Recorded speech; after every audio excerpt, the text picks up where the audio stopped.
Why do we tell our pets things we'd never tell anyone else? The strangest conversation you'll have this week probably won't be with another person. It'll happen while you're filling a food bowl, or folding laundry, or standing in the kitchen waiting for the kettle to boil. You'll look at your dog, or your cat, and say something you haven't told anyone else. I don't think I'm doing okay. I'm so tired. I have no idea what I'm doing. And somehow it won't feel embarrassing. It'll feel natural, almost necessary. What's strange isn't that people do this.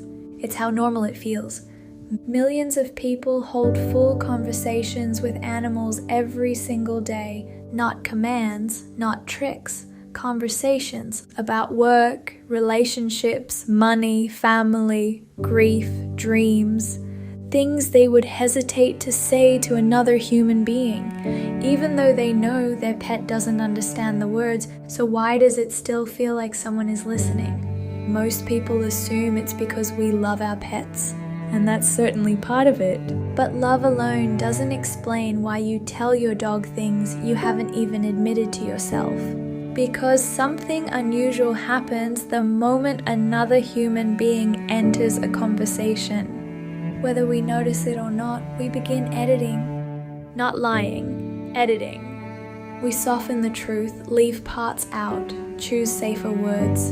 We instinctively imagine how they'll react. Will they worry? Will they judge me? Will they remember this later? It's exhausting, and we do it almost all the time. Then you sit beside your dog, or your cat curls up next to you, and suddenly none of those questions exist anymore. You don't have to sound intelligent, you don't have to sound optimistic, you don't even have to make sense. For a few quiet minutes, there's nobody evaluating the person you're trying to be. And that's when something unexpected happens. You stop speaking to manage someone else's impression of you, and you start speaking simply because the thoughts needed somewhere to go. But I don't think that's the deepest reason. Imagine coming home after one of the worst days you've had in months, before you've taken your shoes off, before you've checked your phone, before you've said a single word.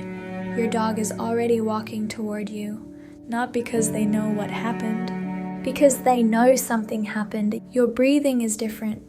Your movements are slower. Your body carries a story long before your mouth tells one. That's easy to forget. We spend so much of our lives believing communication happens through language when most of it never has.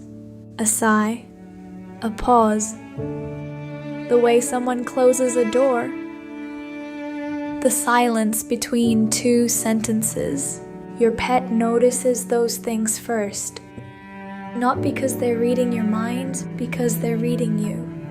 And maybe that's why saying, "Today was hard," to your dog sometimes feels more relieving than saying it to another person. Not because your dog understands the sentence, because for once you don't have to convince anyone that the feeling is real. There's another reason these conversations stay with us. Think back to being a child. Long before you knew how to explain your feelings, long before you had the right words for disappointment, anxiety, loneliness, or hope, you probably talked anyway, to stuffed animals, to imaginary friends, to the family pet, not because you believed they could solve your problems, because saying something out loud made it feel more real, more understandable. Somewhere along the way, we learned that every conversation is supposed to have a purpose, advice, solutions, feedback. But the conversations we have with our pets ask for none of those things. They don't interrupt, they don't finish your sentences, they don't compare your story to theirs, they don't tell you what you should have done instead. They simply remain there, sharing the same quiet moment with you. And maybe that's rarer than we realize. Most of us spend our lives trying to be understood. Yet sometimes what we're really looking for isn't understanding, it's permission. Permission to be confused, permission to be uncertain, permission to admit that today wasn't your best day. Your pet gives you that without saying a single word. Not because they're trying to comfort you, because they never expected you to be anything else. Maybe that's why so many people find themselves talking more honestly after everyone else has gone to bed. The house is quiet, the lights are dim, your pet is lying nearby, completely content just to exist in the same room as you. And without planning to, you start speaking, not louder, not dramatically, just honestly, sentence after sentence. Sometimes you don't even realize what you've been carrying until you hear yourself say it out loud. The words surprise you, not because they're new, because they've been waiting for a place where they didn't have to defend themselves. Maybe that's what these moments really are. Not conversations with an animal, but conversations with the version of yourself that only feels safe enough to appear when nothing is expected in return. There's something else that's easy to miss. Think about the self your pet knows, not the one your coworkers know, not the one your friends know, not even the one your family knows. The self your pet sees every single day. The one that's still half asleep on a Sunday morning, the one that sings while making coffee, talks to themselves while looking for their keys, gets frustrated over something small, then laughs about it 30 seconds later. And here's the question, does anyone else see that? Not occasionally, not on your best days. The real one, the one that isn't trying to be impressive or interesting or successful or okay. When was the last time another person saw that? Or has your pet quietly become the only witness to it?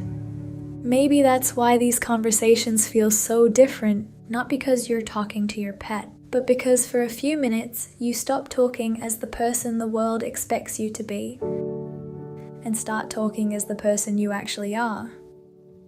Around them there's no audience, no reputation, no performance, just you exactly as you are. Maybe that's why they hear things nobody else ever does.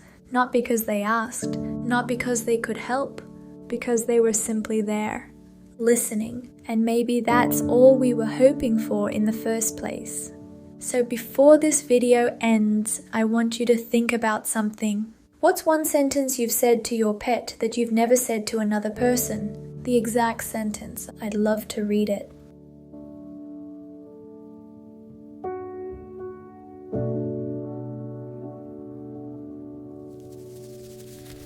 If this made you see something differently, a like tells us to keep going. Until next time, keep shifting your perspective. Subscribe for more Mind Shift.